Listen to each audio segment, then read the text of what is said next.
Welcome to the BrightSafe software, your health and safety management tool that you can use with your staff, also accessible via the mobile app. Let's start with some features here on the left-hand side. We have our e-learning section. This provides different courses with a health and safety background and context. Our top courses are a little bit more of an overview of all things health and safety, and as we scroll down, we have a few more specifics around use of chemicals, manual handling, and things like driving for work. Your staff can access this through their mobile app or through the desktop view, and we now have the functionality to also assign these courses. We need to give permissions to those that we would like allocating courses. Once we've selected those, they will have the ability to assign and click on the pink button to go through the prompts of assigning those courses to staff, or reporting and viewing which courses have been completed or which employees have completed those courses. We also have access to the completion certificates the staff will upload to say that they have completed those. We also want to encourage our staff to be reporting incidents. We also have the functionality to report near misses. They do work in similar ways.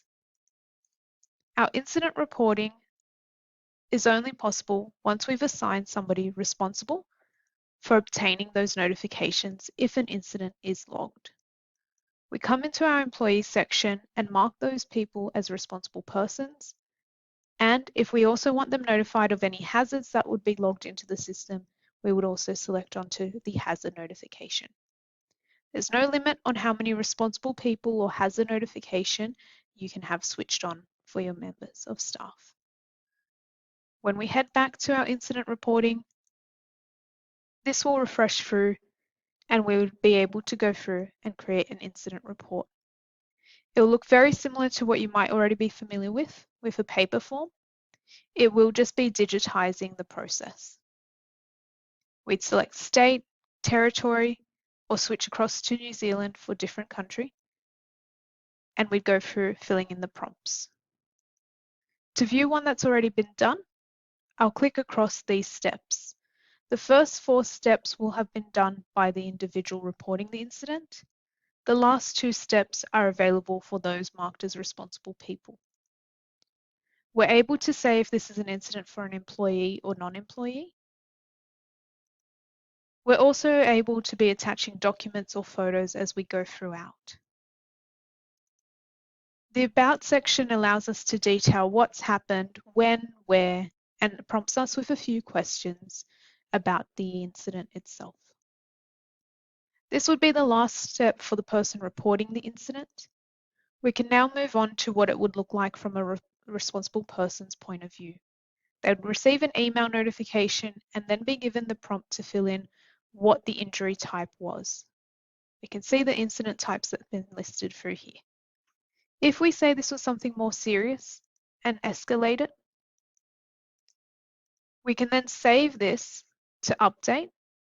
And what you'll notice is that it will flag with an orange prompt here to say that we have listed something that is quite high risk and needs notifying to the health and safety regulator. It will do so as well on the last page. It's also going to reference the relevant regulators based on the state, territory, or regions we specified at the start. This will save onto our system in our incident reporting section where we can always reference these incidents. We then have our risk management section, which becomes a bit more proactive. We can report hazards as well. So before we have the opportunity for an incident to occur, we want to encourage our staff to report if they see something faulty or something that could escalate into something more serious. You can see an example here of a frayed electrical cord. Those that we've marked as being able to receive notifications about hazards would have this section below. They can input the corrective action taken, and this can be left as progress notes. You can come back and forth until you've closed off the report. As risk management is our proactive section, we then also want to prompt into doing things like risk assessments. Risk assessments allows us to assess different risks with different activities, tools, or areas we may be doing work in. We've got the pink button up top here to create our own. If we have hard copies of risk assessments currently that we're wanting to digitize, this might be a way of doing so.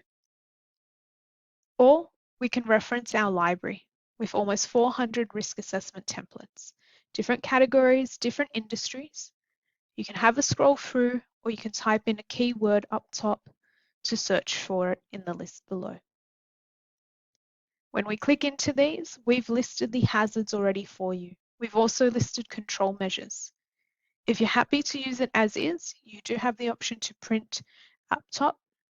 But if you want to make amendments to personalize these, you can hit the copy button, which will push this into an editable form where we can go through the steps in personalizing this risk assessment.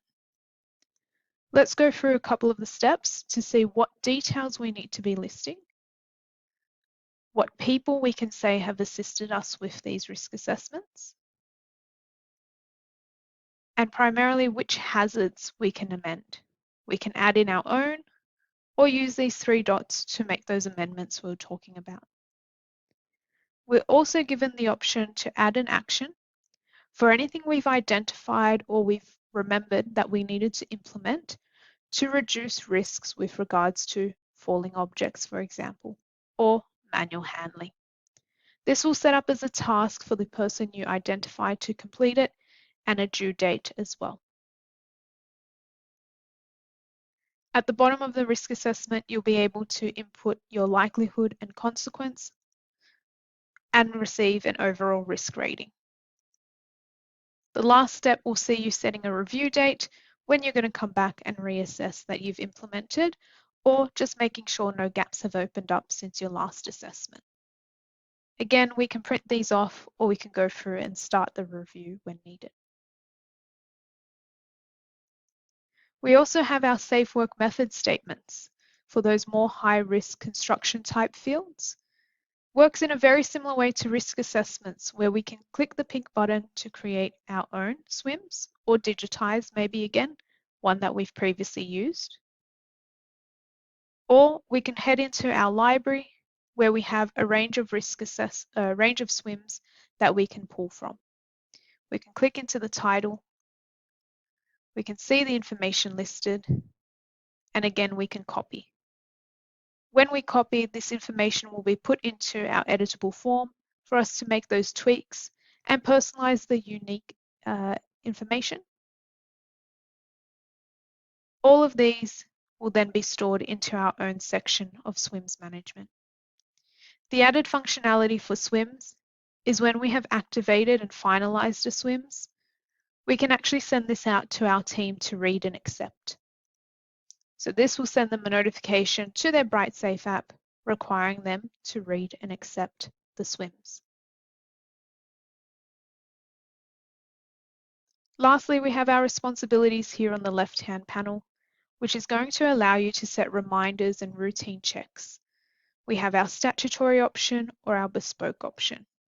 Statutory are things like checking first aid kits, checking licenses, and you can use your bespoke option for something unique to your business, like team meetings or particular equipment maintenance.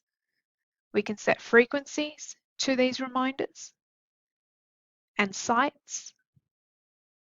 We can then set due dates and task owners. Once this is created, it's going to create a task and move over into our task list, which becomes a bit of a to-do list.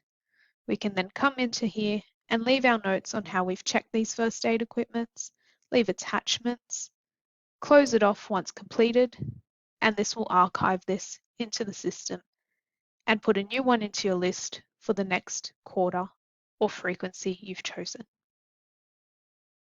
Back on the home page, you'll have that summary that we were looking at the start, which summarizes the tasks, the risk assessments, and the incidents you might be working on.